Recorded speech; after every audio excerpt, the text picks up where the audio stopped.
Welcome back to Second Breakfast and our ongoing Summerween series, celebrating hot weather and horror games with a complete.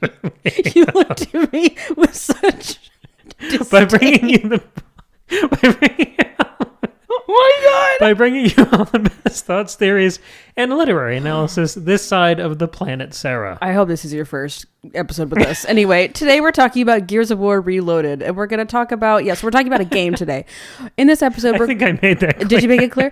In this episode, we're going to discuss the ongoing trend of remastered games that technically look better, but end up losing the visual character of the original in that remastering. And we're also going to talk about 3 reasons why this campaign remains so fantastic, even 19 years later. Okay, let's get into it.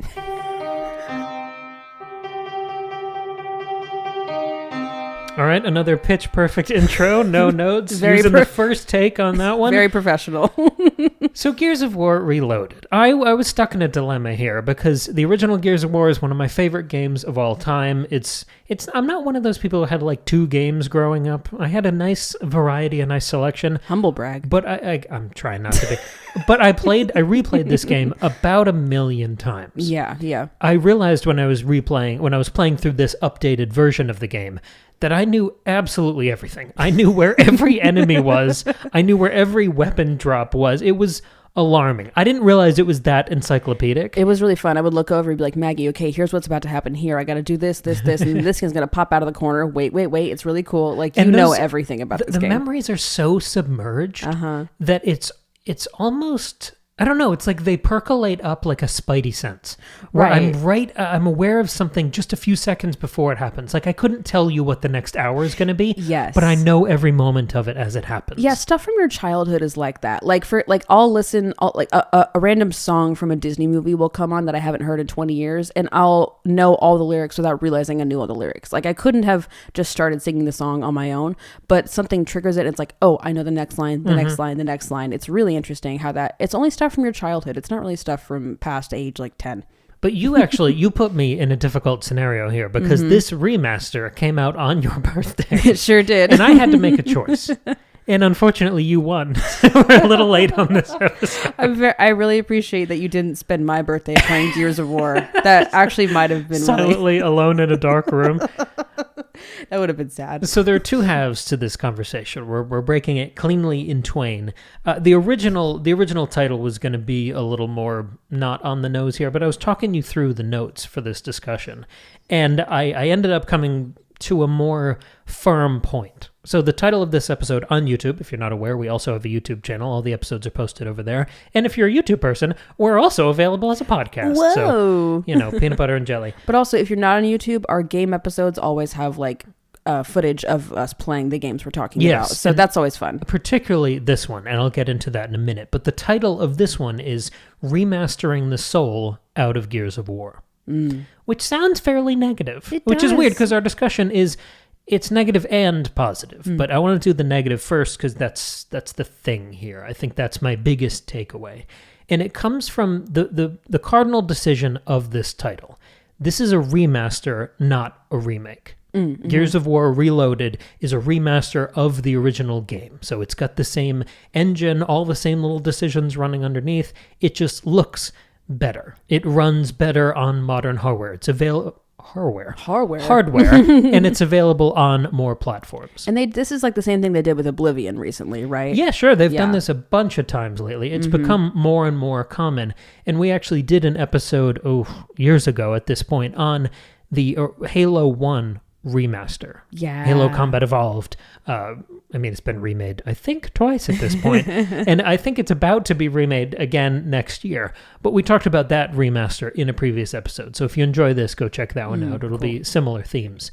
And the big takeaway for this is, yes, the graphics are better. Yes, the engine running underneath, the graphical fidelity, the way light refracts and reflects. You got it. You're doing great. The way light bounces off of surfaces, yeah. The detail, the frames per second that's moving through the game, all of that is more impressive on a technical level. And the thing I was really struck by was the lighting engine. Sure. Because so much of this game is dark and moody and gothic. And I think the lighting engine is much more impressive here. The way light is diffused through more cloudy or nighttime environments, and the way it pops with contrast, all of that is more impressive and kind of titillating to the eye. Sure, it's like interesting. sophisticated, yeah. Yeah, you can tell there's more math happening under the hood to make that possible. Yeah. But at the same time, I feel like the color palette is worse. And the whole time I was playing through this, it was about, I think, 7 or 8 hours that it took me to run through this, which feels like such a perfect length for a campaign like this. I would always want more, but this feels like such a wonderful, complete experience, closer to a movie almost. Right, and that's what it was like in the 2000s and early 2010s. Like game campaigns were like, 5 to 10 hours long. And there wasn't that open world bloat, so it's a different type of experience, kind of from the ground up. So as impressive as the new lighting engine was, I thought the color palette was just totally wrong. And I didn't know if my memory was coloring this impression, if I was misremembering how the original game looked. Yeah, that's fair. So I downloaded the original Gears again from 2006. Oh, yeah. And I jumped back into that and I replayed some of those missions. And it was an incredibly stark difference. Wow. Even more so than I remembered. So I want to talk about those two ideas of quote-unquote better lighting engines, but a much worse color palette. Okay. My memory of the original is it being gothic, like I said before, of being very red, very black, very contrast heavy, dark and edgy. I mean, part of that 2000s aesthetic, right, that I still really enjoy. Or like an MCR music video. Exactly. Yes, that's very contrasty. It's very dramatic and over the top, but I still find that intoxicating and exciting. Yeah. And the modern version feels so much less thorny and edgy. It feels more realistic, I guess, in the colors. It's not as dramatic. It's more approachable. I would say it's less grimy, less grindhouse, less dirty, and less horrific. If we're talking about this within the Summerween context of how this functions as horror. I mean, the basic pitch for this game is there are a bunch of these huge muscle-bound military guys kind of in the far-off future, and there are these big grub aliens called Locust that come up from the center of the Earth. And they're blowing all these holes in the surface of the Earth called emergence holes, and they climb out and they've got guns and little helmets and visors, and they try to kill everyone. So it's very horror. Yeah. There's like a planet under siege. It's not a zombie thing. Right. But it is this kind of surprise attack of all of these spooky aliens. I mean, yeah, when you were playing through it, you were kind of showing me like, oh, there's going to be like a jump scare here, or like a creepy thing is going to pop out. And it's not like this is a horror like survival game. Like that's not what this is, right? More on that later. Okay. It's absolutely hard. And the way the enemies are introduced, there are these things called wretches, which when I played this when I was a kid with my dad, we played this whole series co-op. We always just called them dogs, just as a shorthand, because they run on the ground and they've got these weird little legs, and sometimes they're climbing on the ceiling and screeching at you, and then they drop down right on you. Ugh. So there's this surprise attack element. Cool. There are some guys who just have guns and look like you, but with weird dragon skin. Those are like the basic enemies.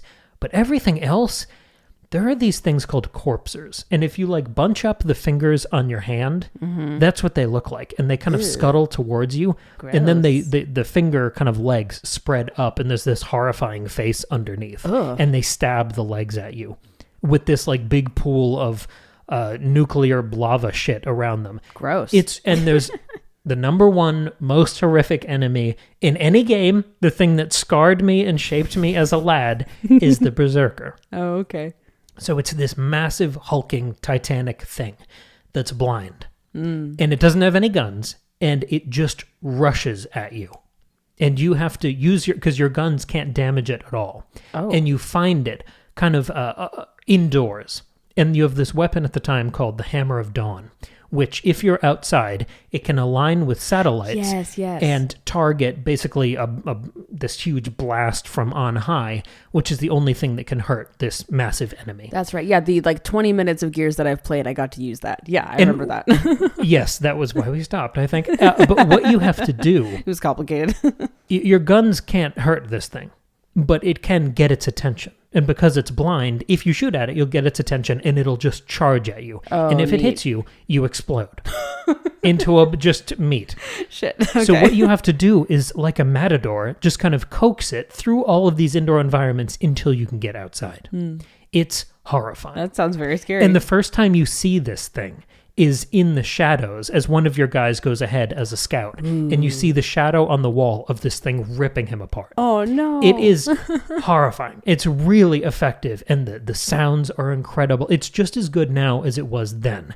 And I know exactly what to do. I've killed this thing a million times. And there are a couple of them scattered through the campaign. So I know what to do.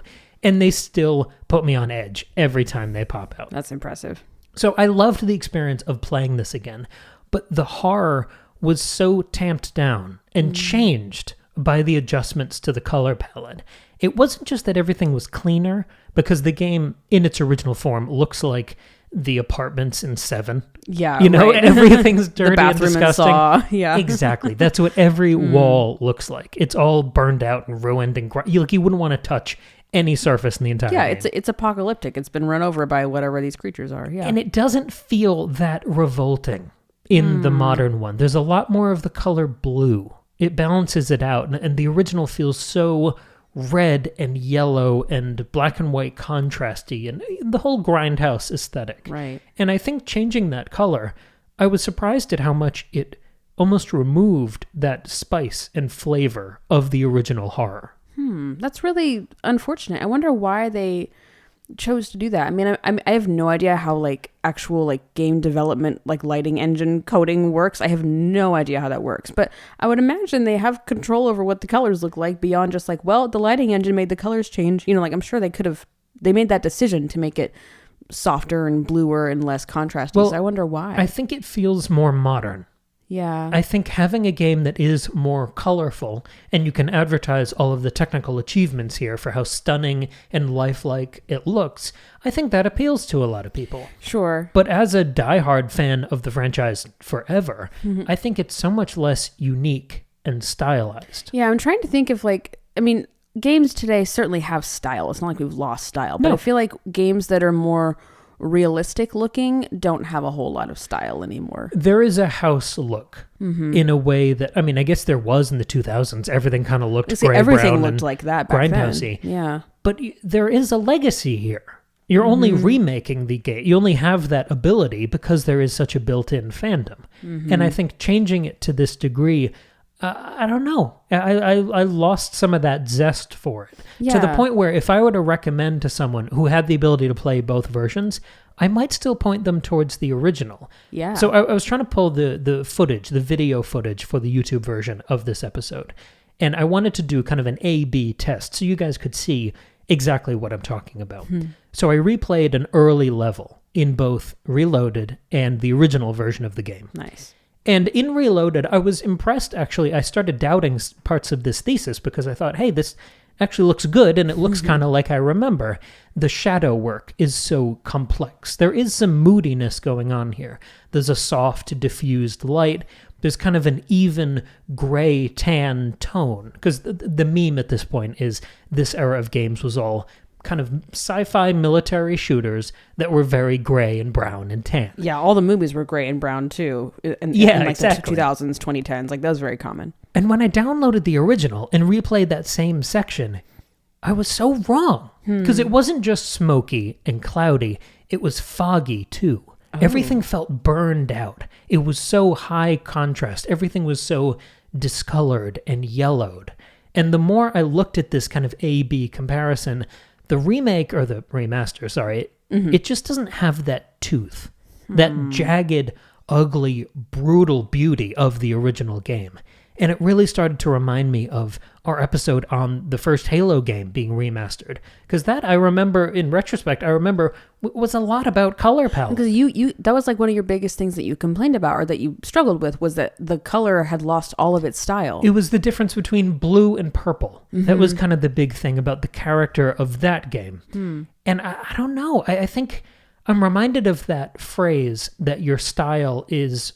What makes up an artist's style is all of their mistakes. If you roll all that together, that's what your style is. Yes. And I feel in parts that this remaster viewed the things I love about the original as mistakes. That it kind of fixed. Because making it more varied or even-toned or modern-looking, I think it takes part of the individuality, the thing that makes this game special, away from it. Can you think of, like, it's such a shame, can you think of an example of a different game that's been remastered recently that maybe doesn't commit this sin? Or do you think it's pretty common among all of these, like, 20 years later remasters? In my wheelhouse, not really, because I didn't play the original Oblivion that much. We did an episode on the remaster. And to me, that looked great, but I don't know. I went back and played a couple hours of the original, and I really prefer the original, I think, because it has that foggy 80s high fantasy thing that I really love. Where it is so simple.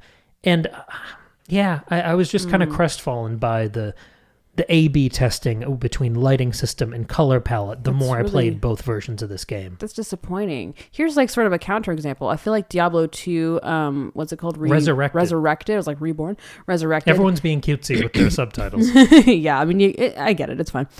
I feel like that one is an example where the remastered version, it's definitely different than the original, but I don't think it loses the feeling and style of the original, because you can toggle back and forth in that game really easily, and I find the newer one easier to see and navigate and just more pleasant for my eyes, but I don't really find the style changes between the two. Is that how you feel with that game? Well, that's an interesting case, because there's a much bigger gap of time between the original and the remastered that's version. Like 30 years, right? Yeah, I mean, it's multiple generations of graphic styling, so when you go back, it feels like you're playing it on a Game Boy. But I think, yes, there is more of a continuity there. Because I love that ability. I think every remaster should have the remaster button. I do too. Where you can flip back and forth. Because even that Halo remaster had that. Yeah. And I loved that option. And it kind of serves two functions. It either makes you, like, on the one hand, it could make you see, oh, this like remastering looks so good. Like the comparison is so interesting. Oh, wow, look how far gaming, technology has come. Or it can be like, oh, I love the original. It's so cute and fun. And like, it's fun to go back and forth between the two. But I'm also in a strange place, because one of the things Xbox, because Gears is such a quintessential Xbox series, one of the things Xbox is really good about is backwards compatibility. Making sure that their older games are available to stream and buy and purchase on whatever new version of the Xbox is currently available. Yes, because what a tragedy if like you didn't have that, then you would just lose all these games. Sure, and there's still a portion of games that are lost. Gears is such a high profile one that of course that's going to be there. Mm-hmm. But it's not just that it's available to play, it's that they have enhancements for it. Oh. So a lot of these older games, whether it's the early Fallouts that we've done episodes on in the past, or even the early Gears, they run really well. So they make sure that those older games run at a locked 60 frames a second. Oh, I see. So they've kind of brought those older titles up to a modern standard in a way that doesn't alter or lose the visual identity. Right. So if you have it's different on PS5, because Reloaded is the first time a Gears game has ever been on a PlayStation. Oh, sure. So you only have that one version there. But if you're on Xbox, you kind of already have the Goldilocks version of this game, which is the original, with the original look, running at a modern standard. So there was kind of no reason for this. There's no reason for this for Xbox gamers, unless you're that devoted to modern lighting engines and just it being that spectacle-y to look at. But I don't know. I mean, I'm all for this series spreading as far and wide as it can, because I love it and I want there to be more of it. I want it to succeed. If there are more people on PC and more people on PS5 who get to fall in love with this series, that's good for everyone. Sure. But part of me does wish they could experience my perfect version of this game. Yeah, I know what you mean. Here's a thought I'm having, a question, and this might be too harsh of a comparison, but is it interesting or worthwhile to compare this trend in remastering wherein you sort of remake the game but not really, and it ends up running better and the technology is better, but it loses a lot of its style? Can you compare that to the like large 10-year trend of Disney live action remakes? Oh, sure. And I think maybe to keep it within the Summerween frame, we can talk about horror remakes. Oh, yeah. Of the 2000s. Sure. And you can talk about these classics that have such a specific identity where, I don't know, let's go with Halloween, I guess. Sure. And we've said that's good things. One. And that's been remade twice. So there's the original from 78, and then the Rob Zombie one from the 2000s, and then Hollywood. Halloween. How did that happen? Halloween 2018. Yes. And those, I imagine, have more and more money thrown at them each time. Of course. And they technically look better. They're not shot for no money. Of course, they're better cameras and better lenses and, better sets, I suppose, and more effects possibilities. And I guess that's not quite the same thing because the script is different and the actors are different because, of course, in the games, they're using the same vocal performances from the actors. Mm-hmm. But I wouldn't say that those more visually impressive Halloween films ever get near the magic of the original. Absolutely. Yeah. And if you bring it back to the Disney ones, like the best example I have is The Lion King, because I saw that one. The original... and because the script is like exactly the same. So the original Lion King is one of my favorite movies ever. It's such a good movie. And the style of that animation is so beautiful. The music is so good. The story is great. Anyway, and this remake is technologically incredible because it's not live action. It's all, motion capture animals that have been animated to look real. And on a technical level, it's incredibly impressive. The hair and the fur. And these lions look like real lions that are somehow talking. But in doing it in this style, you have lost all of the flavor and zest and spice and style of the original film, and it just feels so strange. And because you're committed to naturalism, the animals can't show any emotions on their face because lions don't make human emotional faces. And or the exaggerated expressions of stylized animated characters. Right, and the colors are so essential to the feeling of that original Lion King, and then the colors in the remake are, naturalistic, so they're brown and tan and washed out, and so it doesn't feel anything like the original. So I mean that's like such a, I think, a really dramatic comparison. That's like a much worse sin in my opinion. I think another corollary might work with the way George Lucas has updated some of the old Star Wars films from the original trilogy. Yeah. Where say, and I'm just making up a hypothetical here within that wheelhouse, say you have a scene where the original character is a puppet and kind of looks like shit. And in the modern one, you make that flawless CGI that's perfectly blended in with the environment. You could say that looks better. You could even say it's more immersive. Your eyes don't really trip on the clumsy prosthetics. But I think the original flavor of that story is in that puppeteering. I agree. It's of its time. And the original movies, especially like the original trilogy, are so scrappy and about making it work with what they had, and they didn't have big studio support. And like I like that some of the effects look a little silly, or that the puppets, you can tell that they're puppets, but I think that is in line with the film. And so if you replace it's part of the magic. It's like I understand like technically that looks better, but it doesn't feel better in context. Yeah, and I want to play the other side of this, just kind of off the dome for a second. If you are updating a lighting engine, which is about how light diffuses through space, how it lands on and changes the colors and the shades of surfaces, I would think that would unavoidably change some elements of the color palette, right? It's at least going to be modified. Yes. Because there are whole sections of this game that take place at night. So light is a big part of it. So there are these things, I think they're called reavers, but don't test me on that. Enemies who How would I know? I'm saying I don't remember the exact names of these things. But comment down below. There's this awesome section that takes place at night, and it's the most horrific part of the game. And if you ever go into darkness, if you go outside of the kind of patch of light provided by usually a fuel tank that you shoot and blow up, and that gives you kind of safety.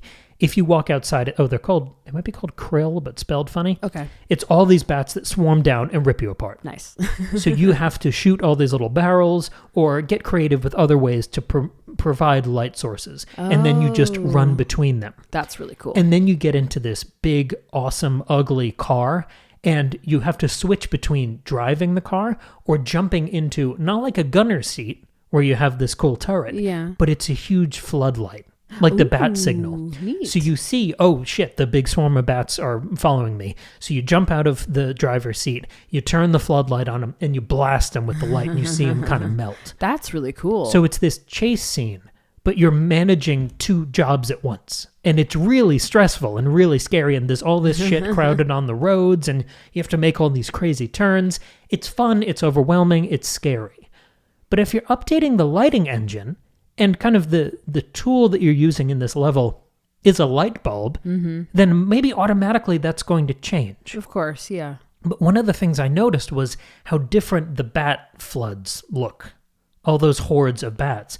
They weren't as contrasty on the sky. Oh, yeah. Okay. It was more than that. It was more than just the lighting engine looks better, so the light's going to land differently on surfaces. And I'm not a game designer, so I can't describe the exact thing I'm talking about. Yeah, right. But this was an issue with contrast and color palettes being shifted. And I think a lot of the character, the grindhouse horror feel of this game was lost. Yeah, because it's like, of course, in real life, realistically, the contrast maybe wouldn't be as high, like if there were real bats in the sky.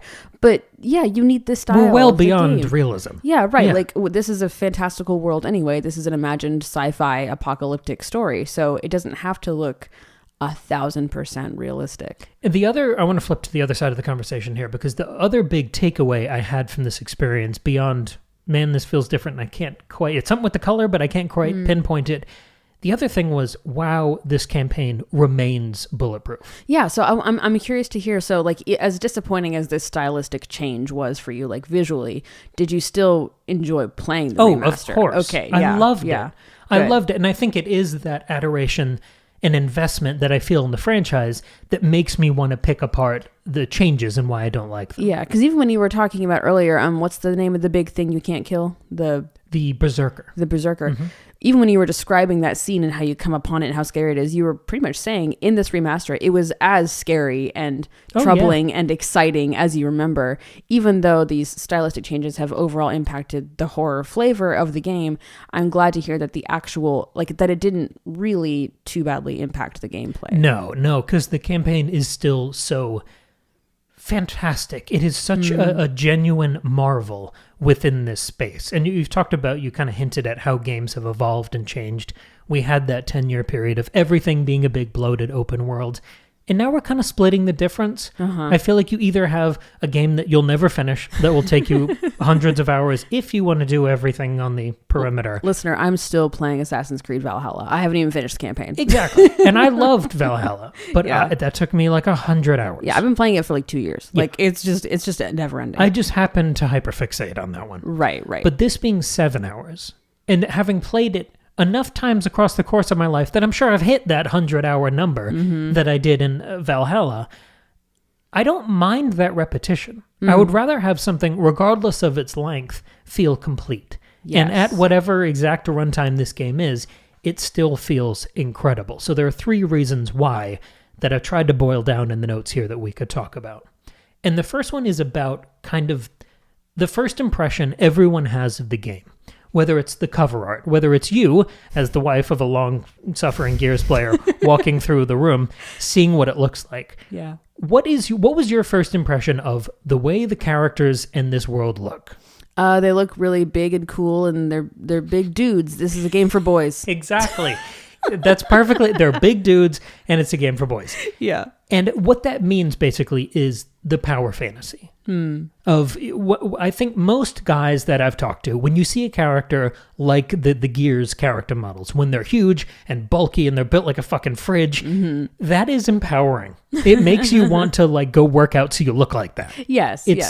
It's inspiring. It's aspirational. Yeah. But it also just feels cool. Yeah. It is that is the power fantasy. I mean, it's the same thing in like a fantasy game. Like I don't actually want to become an assassin, right? But like I'm very inspired and excited by the idea of being this very cool, like dodgy, sneaky, like fast your rogue assassin in Diablo 4. Exactly, like overpowered, very cool. Like it makes me want to like work out and like be fast and cool and be able to throw knives. Like, yes, you know what I mean? Exactly. Yeah, same thing. But it's something, I don't know, I think it's kind of a trick here. There's a curveball going where that's not the power fantasy. I think the power fantasy of this game is a misdirection. Because when you see the character and he's a huge muscle-bound fridge, you think, oh, it's going to be a cakewalk. How could anything rival this massive dude? Sure, like he's got it in the bag, yeah. But so much of the gameplay loop, so much of the combat of this franchise is about being smart. I mean, the big innovation from a gameplay level for this series was cover-based combat, where everything that's at kind of waist height, you can lock onto. If you press the A or the X button now, you can snap onto that cover. Oh, cool. And then you lean over to shoot, and then you duck back down. Because if you just walk in guns blazing, you'll die. You'll explode. I see. So you have to be smart. Any enemy in this game can kill you in, I don't know, 3 or 4 hits, even on the lighter difficulties. Wow. You have to be smart. Even the little grunt enemies can kill you very quickly. And to go back to the comment you made earlier, and I'm glad you threw out this line, I think Gears of War is the closest I ever get to survival horror. Oh, interesting. Because it's a horror aesthetic, you've got a cool gun with a chainsaw on it, but you have to stay sharp and tactical and use cover. Right, you can't just like barrel through it. You can't just you beef up your stats and muscle through it. Like, if you play it like Halo, you'll die immediately. Yeah, you can't just be a tank. It's a very different thing. You look like a tank, right? But it doesn't play like that. Interesting. And I think the other thing, I mean, as the player, it's third person, but you're not looking at your guy that much. You kind of tune that out. So you're looking at all the other enemies. And the basic Locust enemy is just as built as you are. Like that power fantasy of, oh, I'm a big guy, I'm going to be invincible, that's very quickly countered by how huge and built up and fridge-like the enemies are. So the power fantasy becomes, if they're all as big as you are, and you're just barely surviving, then this is as much of a challenge as you felt empowered. It's this kind of two-sided power creep for everyone, where you never feel secure, but you always feel powerful. And I think that's like the perfect balance that a game can strike, because you don't want to feel like you're struggling and can't do anything and you're just like swimming through jello, but you don't want to be bored just blasting everything out of your way or muscling through everything. So that's really cool. And it's so hard to tune that. I mean, basically what we just talked about was sort of the visual framing of that sort of balance.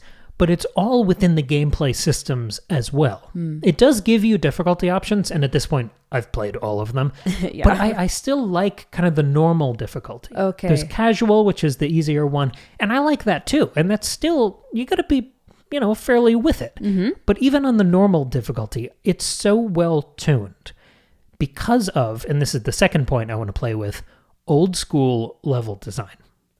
So we said before, this isn't an open world. There are no side quests. There's no quest log. There's no inventory. There's nothing. You just go straight forward. Your D-pad on the controller, that's your inventory. You got grenades on top, a pistol on bottom, and 2 guns on left or right. Okay. So for me, the Lancer, which is the one with the fucking chainsaw on it, of course, I would never put down a Lancer. The number of times I've played these games where I am wildly out of Lancer ammo.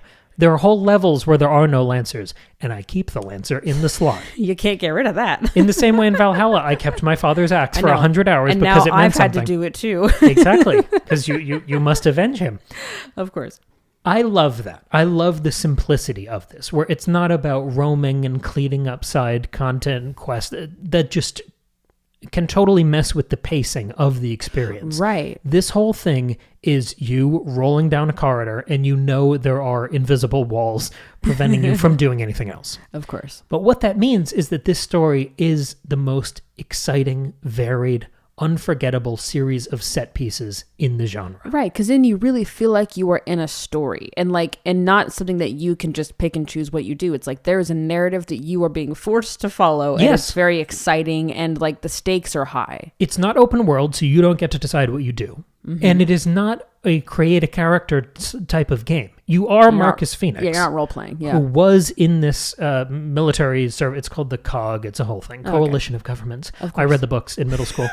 I love my fandom goes deep here. I've got a little Lancer. Lore. I've got a Lancer on my desk right now. Oh, I do see that. Yeah, so you're playing as this one guy in this one situation, which means, as opposed to the more modern open world, do whatever you want, it's your party type of philosophy, this is a curated experience where every inch of it, every system is tailor-made and designed to the point that there are levels designed around individual weapons. And if you'll remember, during that Halo episode, I believe I kind of softly pitched what I want for the future of Halo. Yeah, because the last Halo game was open world, and I actually liked that one. But I think it thrives when it is linear and it's all about set pieces. And there are parts of Halo that they only kind of give you one gun, and you have to make do and learn how to enjoy and thrive with that one tool in the toolbox. that DNA is so perfected in Gears. I talked about the Hammer of Dawn earlier, the thing you need to kill the Berserker. Yes. There are all sorts of other levels here that restrict you to just one tool or just one gun that it's only really feeding you ammo for, whether it's the sniper rifle, which is the most satisfying sniper in any game. Anytime it introduces a new weapon, it'll kind of restrict you to that for a while. I like that. It doesn't feel like a tutorial. It just feels like a scrappy challenge in this survival horror world. Well, that's the thing is, if we want to get back to like the realism conversation and like talking about where that fits and how much of it you need, I feel like a lot of games now that are committed to realism are so committed that like that's why you have a big open world, and that's why you have all of these unlimited choices, because in real life you have free will and you can do whatever you want. And if you don't have the tool you need, you can go find something, right? And you can try to make things work with what you have. That's kind of like the principle of like something like Baldur's Gate, where it's completely up to you what you do. The game is not trying to guide you to do something a certain way. And so, but the thing is, when that happens, I feel like it stops feeling like a game and it just starts feeling like I'm playing in a world. So something like Gears, where it's not open world, it's strict levels, it's like guiding you. You didn't design your character, you're playing a certain character who's already been written for you. It makes sense for a level to be designed around a certain weapon, because that's like what a game does. Do you know what I'm saying? Like, yes. There's like such a commitment to realism now that a lot of games wouldn't do that kind of thing, because, well, that's not how real life would be. You wouldn't encounter a challenge that's designed around a certain tool. But like in a game it is, and I think that's fine. And so I like that this game is doing that. I really like that formulation, because as much as I enjoy the open world, make all the decisions, it's all about you games, they inevitably, for me at least, turn into podcast games where I'm cleaning up a whole checklist. I was playing one of the Borderlands games the other day, and I felt myself flip to autopilot. Not in a bad way. I was still really enjoying the experience, but I was doing all these other things at the same time, and this was just rolling in the background as I was checking things off a list. And that's fine. But I think there's something to be said for being told a story by master storytellers instead of this kind of half-assed idea of you creating your own story, but even within someone else's sandbox, and most of that is kind of smoke and mirrors. Yeah, I mean, I'm loving Baldur's Gate, but I feel like I'm still struggling with knowing how much I'm supposed to be deciding and how much, and like what is it that the game is wanting. Like I'm in Act 3 and I'm still having a hard time. I mean, I'm loving the game, by the way. The Baldur's Gate episode is coming. I just need to finish the damn game. It's just a huge game. And I'll like play it like nonstop for like a week, and then I won't play for months. It's just kind of how it goes. But like I don't always know what the game wants me to do, and maybe that's a mindset problem. Maybe the game doesn't want me to do anything, but I still kind of struggle with that. And I like the structure of here's a sandbox, or here's not even that. Here's a prompt, like here's a writing prompt within this game that you have to then like get through. I like that. I think that's cool. I have two examples that I want to kind of embellish your point with. One is about the Gnasher, which is the name for this shotgun. It shouldn't even have a reticle on it. It just blows up whatever's in front of you. Okay. And those dog wretches that I was talking about before, there's this level where you're in this kind of crumbling mansion that's being blown apart by all these emergence holes of the locust. Cool. And there'll be all these wretches running around corners, popping out of walls, dropping off the ceiling, and you have this shotgun within this enclosed space. So I'm not even zooming in. I'm just aiming in the general direction and desperately firing this thing. Yeah. And that is such a memorable usage of that weapon, where if it was a sprawling open world with these guns I love, which I would eat up, by the way, and I got to use this Gnasher shotgun for 40 hours doing all these other tasks and quests, I would eventually get numb to it. Versus, I love this weapon and I remember it so fondly that if I want that experience again, I replay this level and I have this perfectly curated umbrella experience of, I don't know, 15 minutes maybe of this thing that is so memorable and exciting. Or I replay another level, and if I find a Gnasher, I just rely on that for a while. Sure. So you can't grow numb to it. There's another one, this awesome weapon called the Torque Bow, and it's like this sideways crossbow thing. Ooh.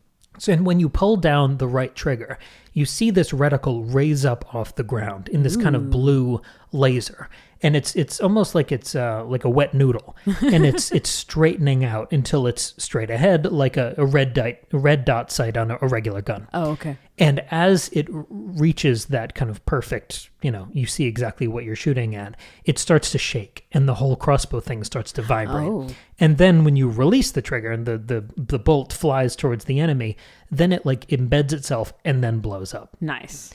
That's very cool. It's so, like, the ritual of that, the whole experience from the time that you start to, locate the target until you defeat them, that whole thing is so exciting. There's so much to look at. There's so much happening on the screen. It's such a multi-sensory experience, and you don't get that weapon that much.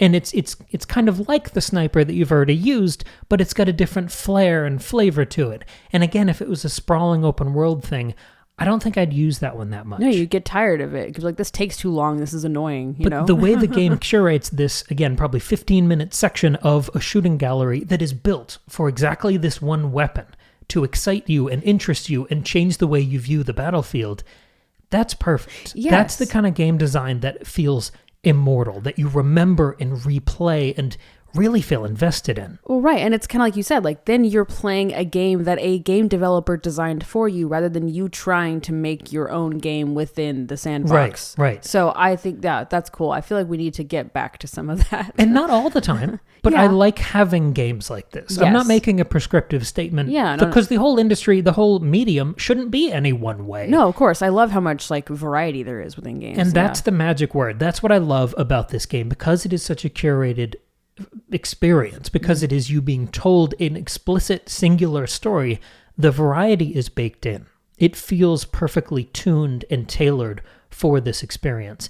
And I think that sensibility extends to the narrative and the character work and the world as well, because you are that focused and locked in. And there are basically 4 characters. I mean, there are 4 characters in the sequel. In this one, there's Marcus, there's Dom, and you kind of get to know maybe a couple other people. Okay, yeah. But it's a very small cast. It's focused, it's curated, and you invest all of your eggs in just a few baskets. And I think that pays dividends. And that's why I have, a closet full of Funko Pops, like every other millennial. It's because we lock in with just a few characters. Of course, yeah. The third point I want to play with here is sustained immersion.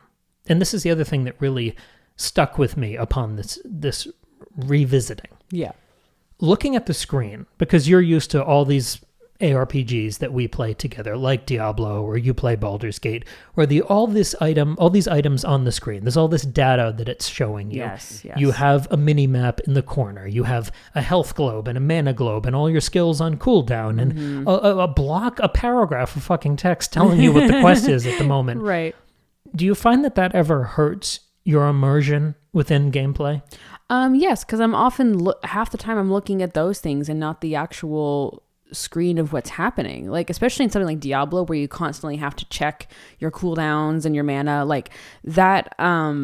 I like the dance of doing that. I like the almost like strategy puzzle element of that. It's interesting, but yeah, then I'm not actually looking at what I'm doing on screen. I feel like half the time I don't see my character. I don't know what I look like doing the thing. I'm either looking at the monster or I'm looking at my stuff. Like I'm not actually looking at my character. I know you don't like this, but in games like Diablo 2 or Path of Exile or some other ARPGs, when you can do the map overlay on top of the entire game, that kind of takes this point to ad absurdum, takes it to its extreme. Yeah. Gears goes so far in the other direction that there's almost nothing on the screen. It's extremely minimal. Can you see your health?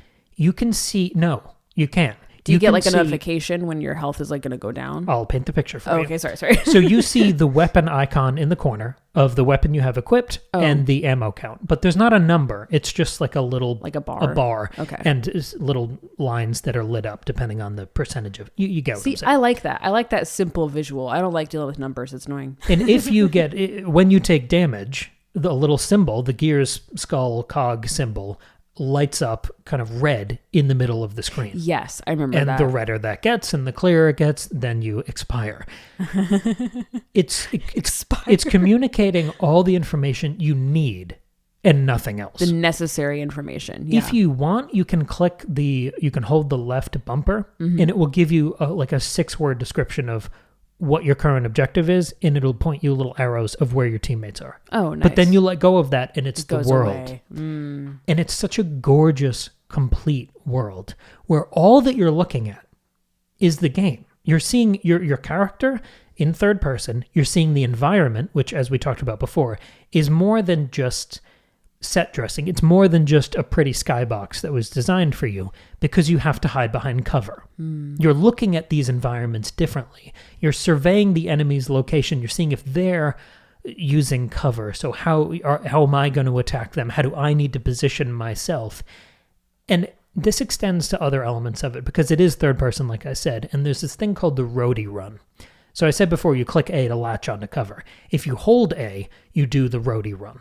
So the camera like drops down behind you, and it looks all shaky cam, where you're running in this kind of crouch, so you're still protecting yourself. I think I did this when we played together. Yeah. And it's sort of disorienting. Yeah. But I like that because it's tense.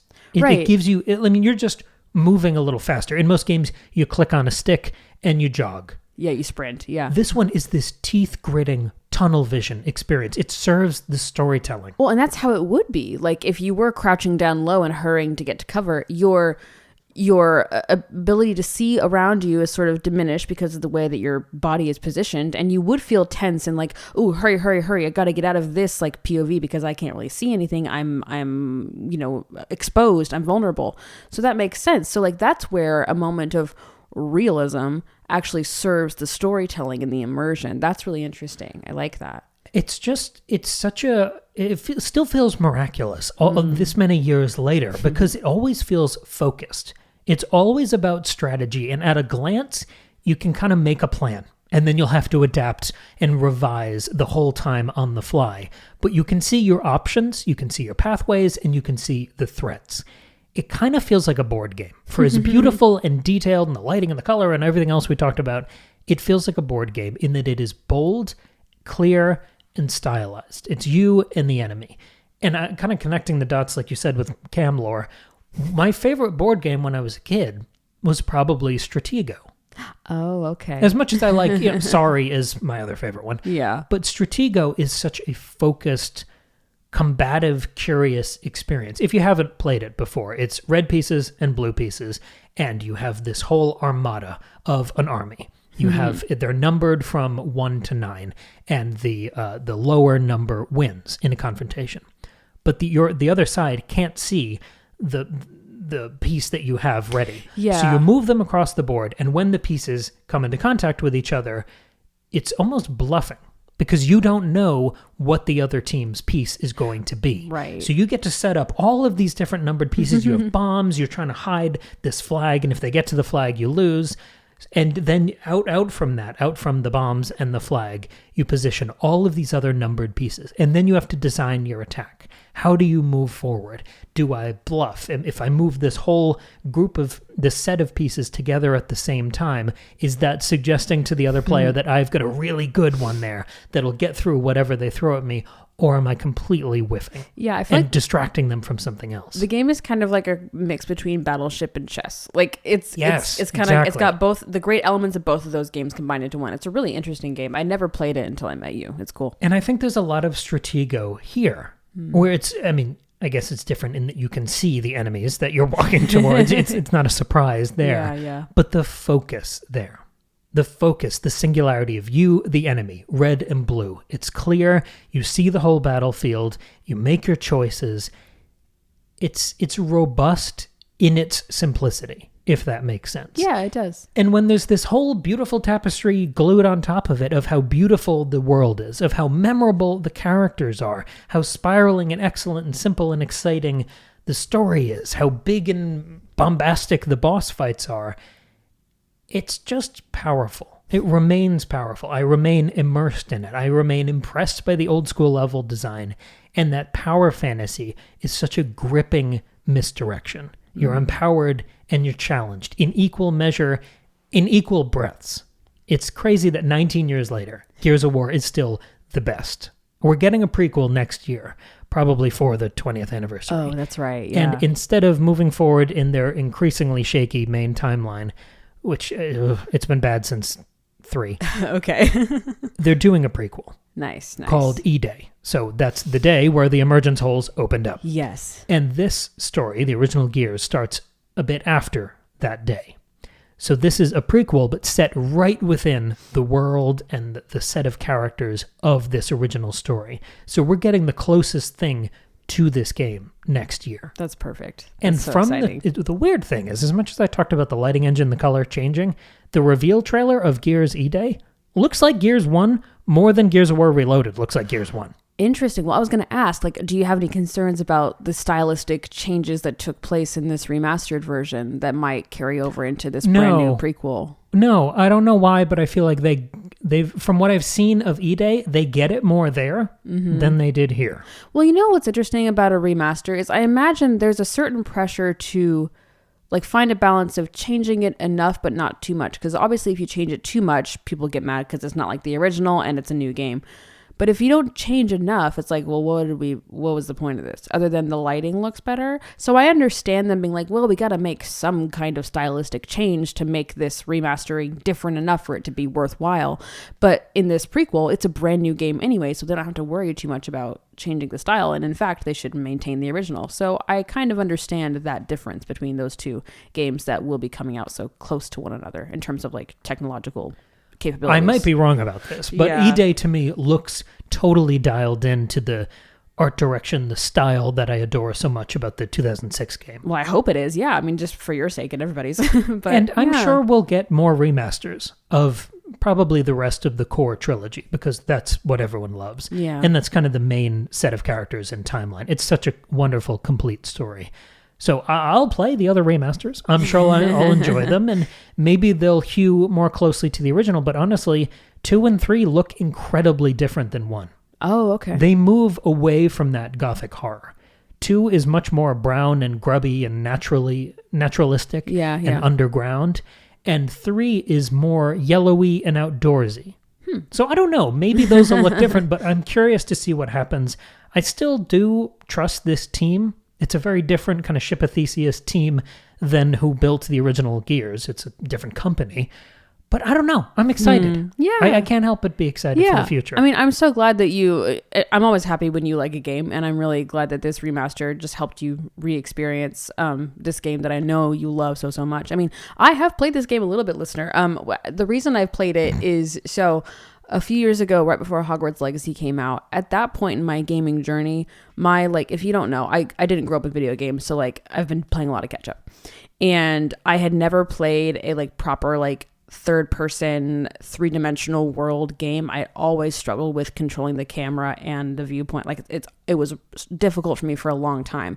And I knew Hogwarts Legacy was like that, and I knew I had to play Hogwarts Legacy, and so I needed to practice. And so you were like, let's just pop in to the first level of Gears. We can play couch co-op together. I'll help you through. It'll be fine. And so we played probably 30-45 minutes of the game, and it was really fun. I got to do the crouching thing and the hiding and the tactical stuff, and some stuff I struggle with because aiming is tough for me. That's not my favorite thing. And also just a shooty game is not really my favorite thing in the world. But within that genre, I thought this was really fun, and I know how much it means to you. And so I'm so glad that that you enjoyed this new version of it. It's an interesting thing because the story, there's been a movie in kind of development hell for a long time now. And it looks like one of the co-writers of the modern Denis Villeneuve Dune films is now attached to the long gestating Gears of War film. Cool. And I would love to see that happen. But the thing about Gears from a story angle is it's fairly simple. Mm-hmm. It's this kind of ragtag, split apart group of guys with this crumbling army trying to fight this alien horde. And they try to find this light mass bomb, and then they try to get it towards the center of the earth and blow up the locust. Sure. That's, simple. Broad swaths. There are some fun personal revelations with Marcus's family and some interesting thing teased about the backstory between these characters. Okay. But in broad strokes, that's the task. It's kind of an A to B there. And you hear the word light mass a million times in this campaign. So if the story is kind of simple, if I'm thinking about how this translates to a remaster to a modern audience, how this translates to a movie to an even more conventional audience, the thing that makes that fairly simple story special and worthwhile is the style. Okay. And a lot of that, for a visual medium, is about color. Right. It's about identity and grit and flavor and grime and all of these other kind of intangibles that describe the visual experience. Yeah, so if you were going to translate this into a movie, you would want to maintain that style. I would hope so. And I think given the exaggerated proportions and style of the characters, I wonder if even that's possible. That's so true. It's a tricky thing. It is tricky. Yeah, I mean, I think translating a game into a movie is always difficult, and that's a different discussion for a different day. But that's always challenging. Even remastering it, I think, is a tricky prospect. Like, to go back to the Halloween example we were talking about before, to kind of tie a bow on this, imagine if we did to movies what we do to games. Imagine if they remastered the John Carpenter Halloween movie. Like, it's the same movie, but they went back in and like updated. I mean, kind of like what George Lucas did to his movies, but like on an extreme level. Yeah, I mean, what would that mean? If you look at that. If you look at what they did with this game, where they take the same guts and the same general look, but they improve all of the technical aspects, what would that look like for the original Halloween? It would be so weird. Like, because movies are time capsules. Like, movies are products of their time. And sometimes they are so excellent that they sort of transcend time, and they are, they have that timeless quality to them. But even still, it's not like you don't know that it's not hiding that it's from a certain era. Like, even something like 2001, which is like on a technical level incredible for, 1968, before we went to the fucking moon. Like, but you can still tell, it still feels like a movie from the 60s because it's from the 60s and it has that feeling. And I think that movies should be of their time, and I don't want them to try to hide where they're from or when they're from or fix it.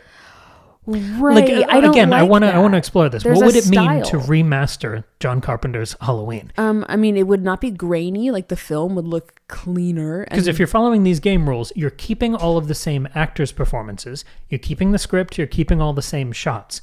So remastering would mean CGIing everything, right? And like cleaning up the lighting, like especially like over like in the garage when the girl from the laundry room is put in the car in the garage, like that would look better because you'd be able to see it better. The prosthetics, the blood, all of the stunts and kills. What would be lost in that remastered version compared to the original? The whole movie would be lost. Like, it would be horrible. And like the music would sound cleaner. Like, it wouldn't sound so like recorded, you know what I mean? Like, it would all just sound smooth and clean, and it would be horrible. And that's not that you couldn't make an interesting slasher horror movie in 2025 with tidied up effects and music and cameras, but then it would be a different movie. It wouldn't be the 1970 whatever the fuck Halloween. Like, and this is the Ship of Theseus thing I'm talking about. If you're not familiar with that phrase, it's kind of a philosophical thought experiment. The idea is, if you change, as you repair and replace parts of a ship, say you replace one plank of wood on this boat that you're building, is it the same ship? And when does it stop being the same ship? Because eventually you no longer have any original piece. So when is that transition time? When do you become a new ship? And I think when you put it in the context of something like a movie, which more people, I think, can understand at a conversational level, the idea of remastering a classic movie is heresy. But it's become an increasingly accepted and, I don't know, almost primary part of the games business, where in between major releases, big studios will go back and remaster their old titles. And it's usually viewed as, oh, it's kind of a cash grab, but whatever, new people will get to see it. But I do think we're losing something. Yes, I think you're right. There's a reason it's heretical. There's a reason, I mean, maybe look at it this way. You and I, the way we reacted to the Wizard of Oz thing at the Sphere in Las Vegas, where they're using AI to extend, quote unquote, the original Wizard of Oz film to fill this screen that is a 360-degree sphere around you. That and they're kind of AI filtering and quote unquote touching up everything else as well. Yeah. So all the faces look weird and uncanny. All the effects are different. Everything is changed. The entire film is changed. Yeah. To you and I think that is awful. It's incredibly disrespectful to the original artist. It's just bullshit. Yeah. It's the idea that you can extend a frame of something that a team of craftsmen built and organized, designed, curated. You cannot you cannot guess at the creative decision of dead people. Right. And also, that's not then their work. And by extending it, you are implying that the original is missing something, that it's incomplete. And I can't stand that. But it's also, you're also suggesting that that extended version is part of that original vision and has that much authority. Right. It'd be as the original vision. This would be a totally different thing if this was a movie that like the original creators are still alive and they like work together to create this project and ideally don't use AI to develop this 360-degree experience of their own movie. So then it's like a new thing entirely that the original creators were excited to create. Like the idea of a 360-degree film experience is very interesting, and I'm intrigued by that. Yeah, I mean, Darren Aronofsky shot a 40-minute movie with cameras that were filming in 360 for this venue. That's cool. Like, so do that, but don't take somebody else's work that they have no say in and just fix it with AI. There's something inhuman and evil and Frankenstein about it, because so much of generative AI in a creative capacity is based on other work. So it's just stealing. It's using other existing artists' work, kind of the shadows and ghost imprints of that, to graft on top of this original vision. So it's disrespectful and theft to both parties. Yes. And then it's ascribing it to the original creators. Mm-hmm. Awful. Yeah, so that idea of remastering a movie strikes us as pure evil. Yeah. But for a game, it's kind of like, oh, it's okay. And I'm not saying that it is pure evil. I'm not saying I hate this version of Gears of War. I'm not saying that at all. And I don't think they're using AI to do it. But no, and I had a great time with this version of the game. Mm-hmm.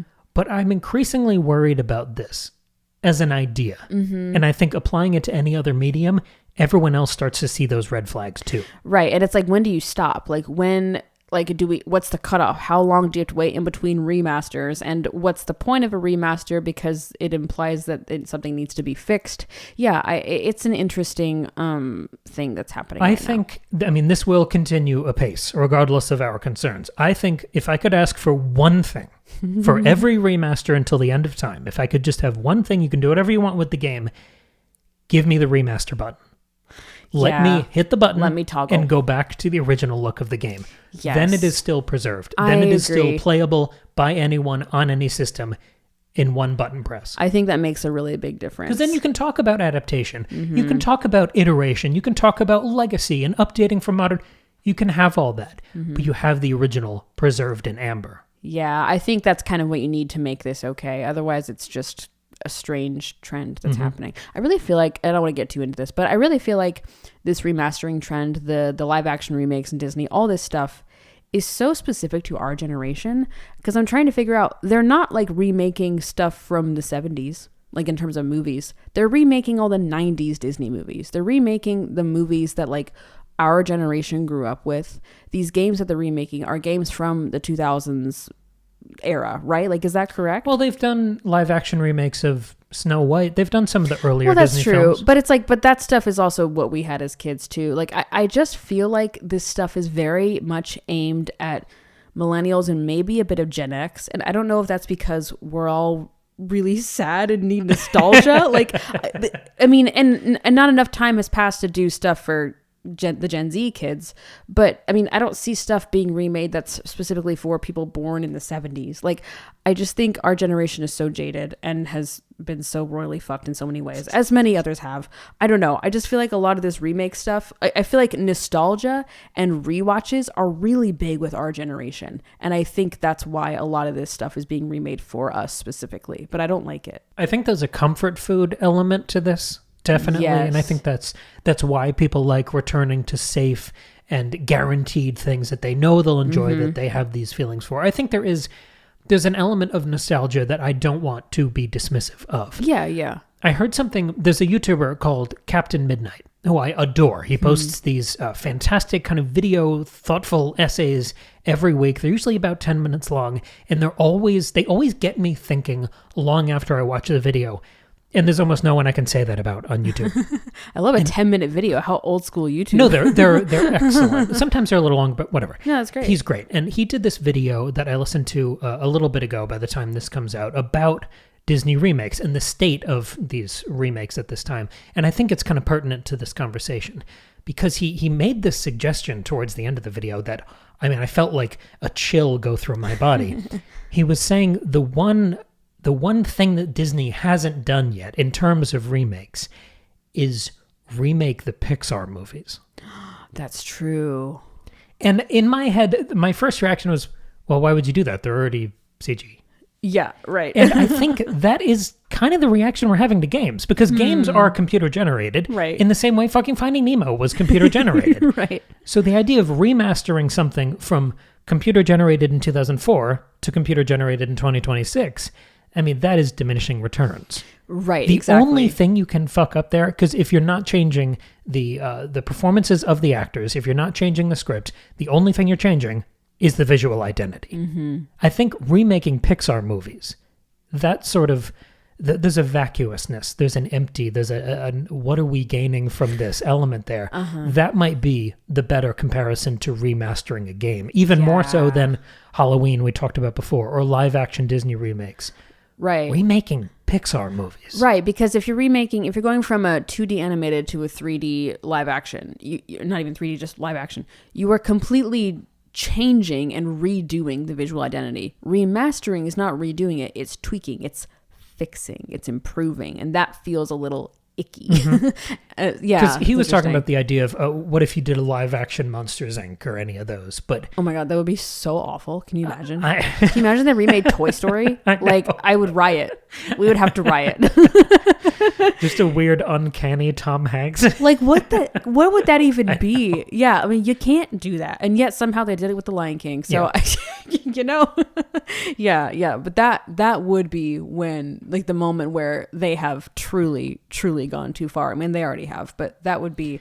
But I think that's horrible. much more of a moving target when it comes to games. I know, it's interesting, and I feel like as more games get made, as technology improves, there's only so far we can improve, and so I think that at a certain point there's never been a need, but there's really not going to be any need pretty soon. So it's an interesting trend. I want to throw this to the audience, whether you want to email us, secondbreakfastpod@gmail.com, comments over on the Patreon, comments on the YouTube version.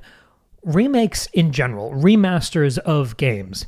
Are you for or are you against? What experience do you have? Did you like the Gears remaster? Did it offend your sensibilities like it did for me? Do you think there's been a sterling great example of this practice?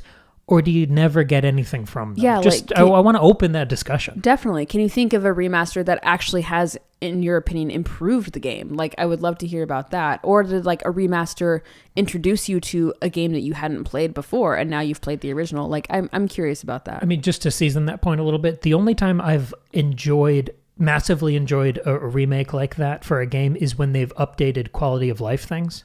Yeah. If it's an ARPG, you auto pick up gold. Or they fix the control scheme to be more in line with modern sensibilities. Yeah. That's the only time it's really moved the needle for me. Yeah, I know what you mean. Yes, I'd love to hear the discussion continue. Wow, this has been a much bigger discussion than I thought it was going to be. I thought this was a 20-minute episode. We're at an hour and 10 minutes. Jeez, lately our episodes are so long. It's because we did one a week. We just got a lot to say, I guess. It's a different thing. It is different. Cool. Well, thank you, listener, for sticking around for this episode and for tuning into our Summerween series. We have a lot more horror discussions from this past summer, as well as all the other times this podcast has been going. We've been here for 5 years and we're going to continue. We did do a Hogwarts Legacy episode. We did. We did a Fallout 3 episode. We did a Halo episode. A lot of the things we mentioned over the course of this discussion, you can find in the gaming discussion playlist over on our YouTube. Yes. There's also a massive catalog of bonus episodes cataloged over on the Patreon, piled up from years of us doing this show. Yeah, do check out our Patreon. It's a fun place to be. Over on the Patreon, we release 2 bonus episodes every month. So basically every other Sunday, you get a fresh new bonus episode. It's $2 a month. Second Breakfast, 2 episodes. There are 2 of us. You get it. That's the theme. And it's a fun time over there. We talk about all sorts of things. It's a good time. And plus you get the joy of supporting the show by joining. We love our patrons so much. Otherwise, other things to plug. Please check out Cam's latest book, Lemon Tarts in Space. Did you know that Cam is an author? Turns out he is. And he is incredibly talented, very funny, very good storyteller. Talk about style and storytelling. My God. Lemon Tarts in Space is a light sci-fi dark comedy that's about cancer and friendship and loss and passage of time and also space and ovens. It's a really, really good time. You can, and an alien who looks like a Jell-O shot. Exactly. You can. It's a Monty Python meets Alien. It's great. You can check out the book as a regular regular paperback book or read it as an ebook, or if you want to listen to the audio drama that Cam produced, it's really, really cool. You can check that out. We did a couple episodes around the release of that book, going through the creative process and about the writing, the editing, and the recording of the audio drama, that whole experience. Yeah, go check those out. It's really cool. And to my knowledge, within those episodes, especially on YouTube, we were circulating all of the influences running in the background visually of the discussion. And I believe Gears was in there, but if it wasn't, it was absolutely a massive influence on Lemon Tarts. That's really cool. Gears is everything I love about sci-fi, and that kind of military bent to sci-fi. In the same way Halo shaped me, Gears is right there. So there's a lot of Gears in Lemon Tarts as well. Yes, please check it out. Thank you so much for your support. Check out Cam's other work on his website too. It's very cool. It's in the link in the description. Thank you so much for listening. Like, subscribe, etc. Comment below, and we'll catch you here in just a few days with another brand new episode.